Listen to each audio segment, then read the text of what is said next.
Hello friends, आज हम आपको बताएंगे इस वीडियो में ऊष्मा तथा अवस्था परिवर्तन गुप्त ऊष्मा के आंकिक प्रश्नों का शेष हल। मैं वाईपी सर, इस चैनल में आपका स्वागत है। पिछले वीडियोज में हमने इसके 8 प्रश्नों तक के हल बताए थे। यह 9वां क्वेश्चन देखें, इंपॉर्टेंट क्वेश्चन है, 2012 में पूछा हुआ है। कह रहा है कि 10 ग्राम बर्फ़ को 30 डिग्री सेल्सियस का पानी बनाने में कितनी ऊष्मा की आवश्यकता होगी। बर्फ़ की गुप्त ऊष्मा दिया 80 कैलोरी प्रति ग्राम तथा पानी की विशिष्ट ऊष्मा दिया 1 कैलोरी प्रति ग्राम डिग्री सेल्सियस है। तो देखें इसका हल। यहाँ देखें, पहले तो 10 ग्राम बर्फ़ जो है 0 डिग्री सेल्सियस पर पिघल कर पानी में बदलेगा। फिर उसको 0 डिग्री सेल्सियस ताप से 30 डिग्री सेल्सियस ताप के पानी में उसको बदलेंगे। तो दोनों स्थिति में यह ऊष्मा लेगा। तो यहाँ लिखें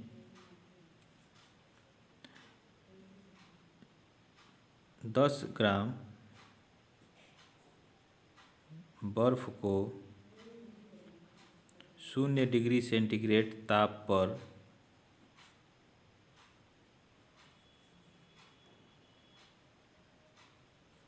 पिघलने में ली गई ऊष्मा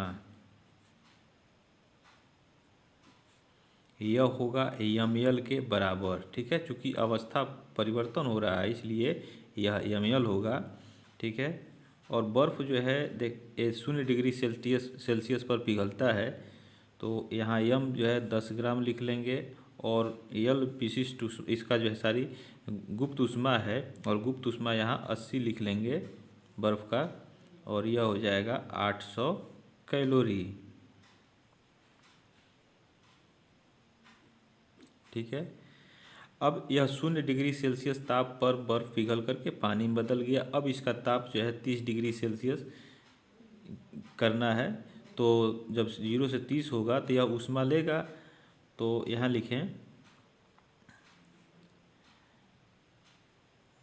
10 ग्राम पानी का ताप 0 डिग्री सेल्सियस से 30 डिग्री सेल्सियस तक करने में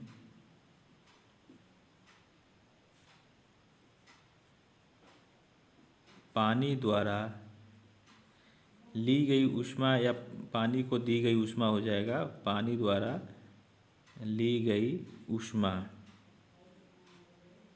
यह हो जाएगा M S into delta T. अब देखें, यहाँ पानी का द्रव्यमान जो है 10 ग्राम हो गया। विशिष्ट ऊष्मा पानी का 1 होता है। ठीक है, दिया है, और तापांतर इसका हो जाएगा आपका 0 से, शुरू में 0 था, अब बढ़ करके 30 हो गया।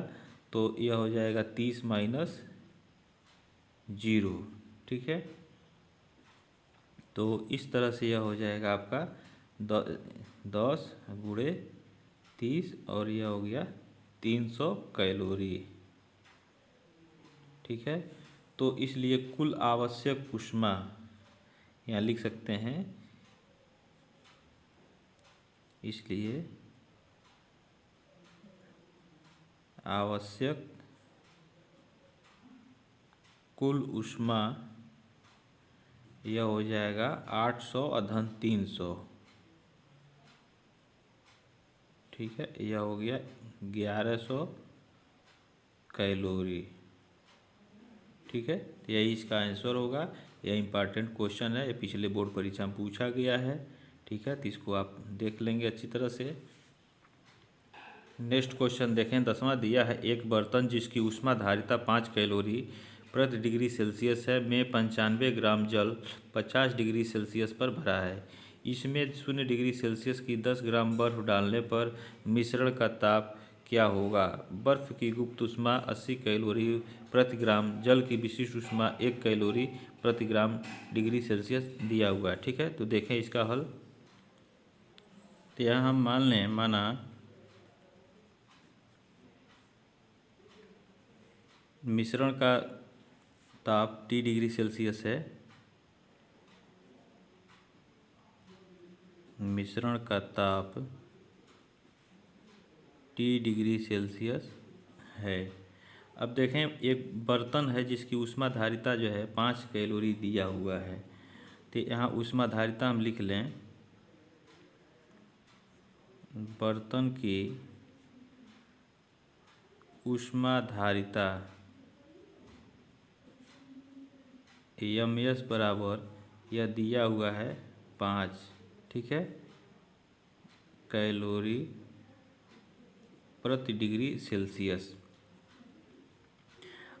अब बर्तन में 95 ग्राम जल 50 डिग्री सेल्सियस पर भरा है।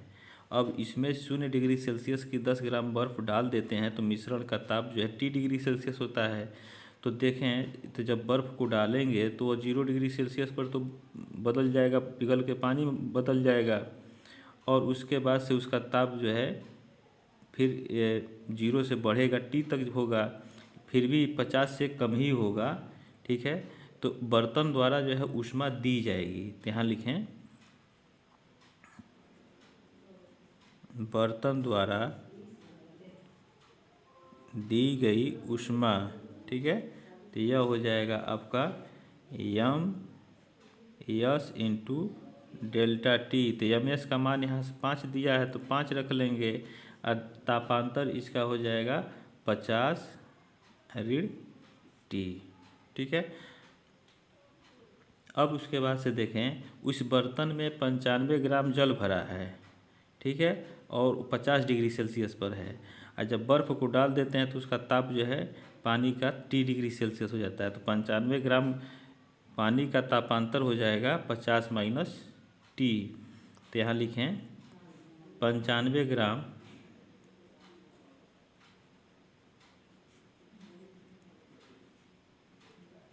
पानी द्वारा, इसमें भी ताप इसका गिर रहा है, तो पानी 95 ग्राम पानी जो है ऊष्मा देगा। तो 95 ग्राम पानी द्वारा दी गई ऊष्मा यह हो जाएगा आपका M S into delta T. तो एम की जगह हम 95 लिख लेंगे और यस विशिष्ट ऊष्मा 1 हो जाएगा। तापांतर इसका जो है 50 ऋण T हो जाएगा, ठीक है। तो यह हो जाएगा आपका 95 और 50 माइनस T। तो कुल दी गई ऊष्मा हो जाएगा, यहाँ लिख लें, कुल दी गई ऊष्मा यह हो जाएगा, दोनों को जोड़ दें, 5 और 50 माइनस T प्लस 95 और 50 माइनस T, ये ब्रैकेट में हो जाएगा। दोनों देखें, ये तो ब्रैकेट में समान है तो जुट जाएगा, तो यह हो जाएगा 100 और ब्रैकेट में 50 ऋण T, यह हो जाएगा इतना कैलोरी, ठीक है। एक कैलोरी हो गया दी गई ऊष्मा। अब उसके बाद से देखें, ये जब बर्फ़ को हम इसमें डालते हैं 0 डिग्री सेल्सियस ताप की, जो 10 ग्राम बर्फ़ है, तो यह 0 डिग्री सेल्सियस पर पहले पिघलेगा, तो उस समय यह ऊष्मा लेगा, तो वह ऊष्मा जो है ml के बराबर होगा, अवस्था परिवर्तन होगा। तो यहाँ लिखें, बर्फ़ को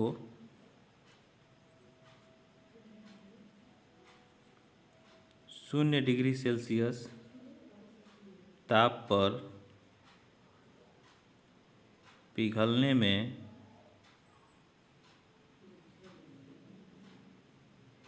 ली गई ऊष्मा यह होगा ml के बराबर।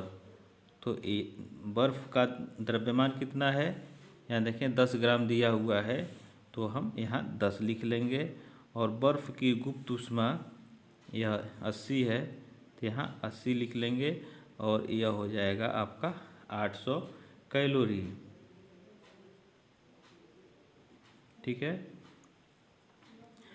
अब यह बर्फ़ जो है 0 डिग्री सेल्सियस ताप पर पिघल कर ये पानी में बदल गया, और तब उस पानी में बदलने पर भी उसका ताप 0 डिग्री सेल्सियस है, और उसके बाद से इसका ताप बढ़ करके T डिग्री सेल्सियस हो जाता है, तो इसका तापांतर T माइनस 0 हो जाएगा।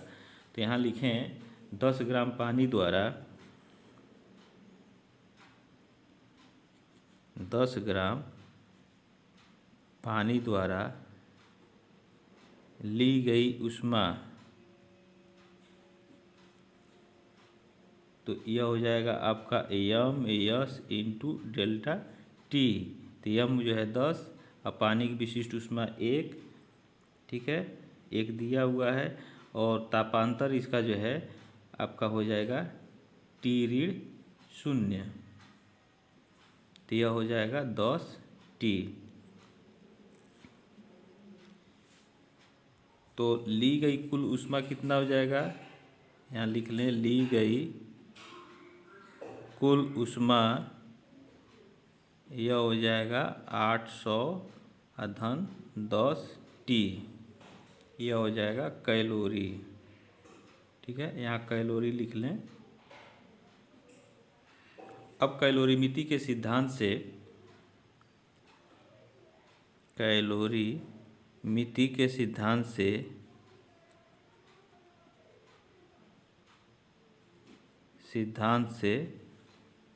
दी गई ऊष्मा बराबर ली गई ऊष्मा,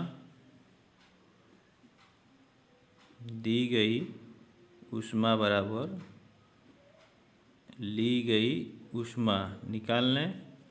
तो दी गई ऊष्मा देखें यहाँ आया है 100 ब्रैकेट में 50 माइनस टी, 100 ब्रैकेट में 50 माइनस टी, और ली गई ऊष्मा है 800 घन 10 टी। दोनों तरफ हम 10 से भाग कर दें तो यह 1 0 कट जाएगा, तो यह हो जाएगा 10 और 50 ऋण टी, और यहाँ हो जाएगा आपका 80 घन टी, ठीक है। इसका अंदर गुणा कर दें तो यह हो जाएगा 500 ऋण 10 टी बराबर 80 घन टी। तो इस 80 को इधर पक्षांतर कर लेंगे, ठीक है, और इस टी को इधर लाएंगे तो 10 टी हो जाएगा घन टी, तो 10 1 11 टी हो जाएगा, 11 टी, और यह 10 शून्य हो जाएगा, 10 में से 8 गया 2 और यहाँ 4 हो जाएगा, तो टी बराबर हो जाएगा 420/11। अब इसमें हम भाग करें तो इसका मान आ जाएगा 38.1 डिग्री सेल्सियस, ठीक है। तो यह मिश्रण का ताप हो जाएगा, तो यहाँ लिख लें, इसलिए मिश्रण का ताप T बराबर 38.1 डिग्री सेल्सियस। तो यह इसका हल हो गया, यह आपका ये आंसर हो गया। तो इस तरह से यह ऊष्मा तथा अवस्था परिवर्तन गुप्त ऊष्मा के आंकिक प्रश्नों का हल यह समाप्त होता है। इसके बाद अगले चैप्टर के आंकिक प्रश्नों का हल हम अगले वीडियोज में बताएंगे। तब तक के लिए आप इस चैनल पे बने रहें। जय हिंद।